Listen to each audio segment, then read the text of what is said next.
In particular, with respect to race and ethnicity, the Affordable Care Act was explicitly designed to address those kinds of disparities and to make it so that no matter what your racial or ethnic background was, you could have access to health care and ultimately, in the long run, have the ability to be healthy, right? And so that was an exciting goal of the ACA, but the goal of a policy is really different than the politics that unfold, and those politics can sometimes stymie the goal. While the Affordable Care Act, as originally written and intended, was supposed to expand Medicaid in all states so that any low-income person at 138% of the poverty line or below would have access to health insurance and health care through Medicaid.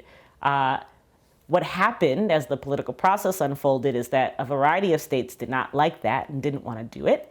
They went to the Supreme Court, and the Supreme Court said, you know what, you don't have to expand Medicaid. You can't be coerced into doing this by the federal government.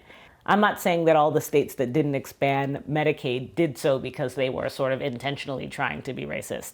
But it certainly is true that it's clear to everybody what the racial implications are. It's clear that by not expanding Medicaid, you're making it so that people of color are less likely to have health insurance.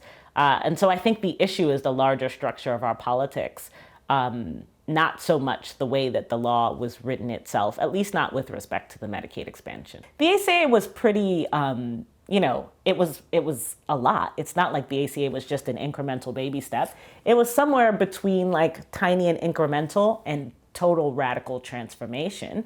And it was able to positively change many people's lives and give many, many millions more people access to health insurance. So I just think that something more transformative could matter even more and could keep even more people alive and allow people, right? Because we don't just want survival, we want people to thrive, allow people to live lives where they're thriving and where their health isn't a barrier to living well. And all kinds of people, not just the people who are already thriving and who already have access to resources and advantages, but the people who are fighting for what we think of and what we hope is something like the American dream, right? For that to be real, for many people, it's just not real right now. For it to be real, the most basic building block, the most basic resource is health. And so I don't think it's crazy for us to pursue transformative action to provide people with that most basic building block.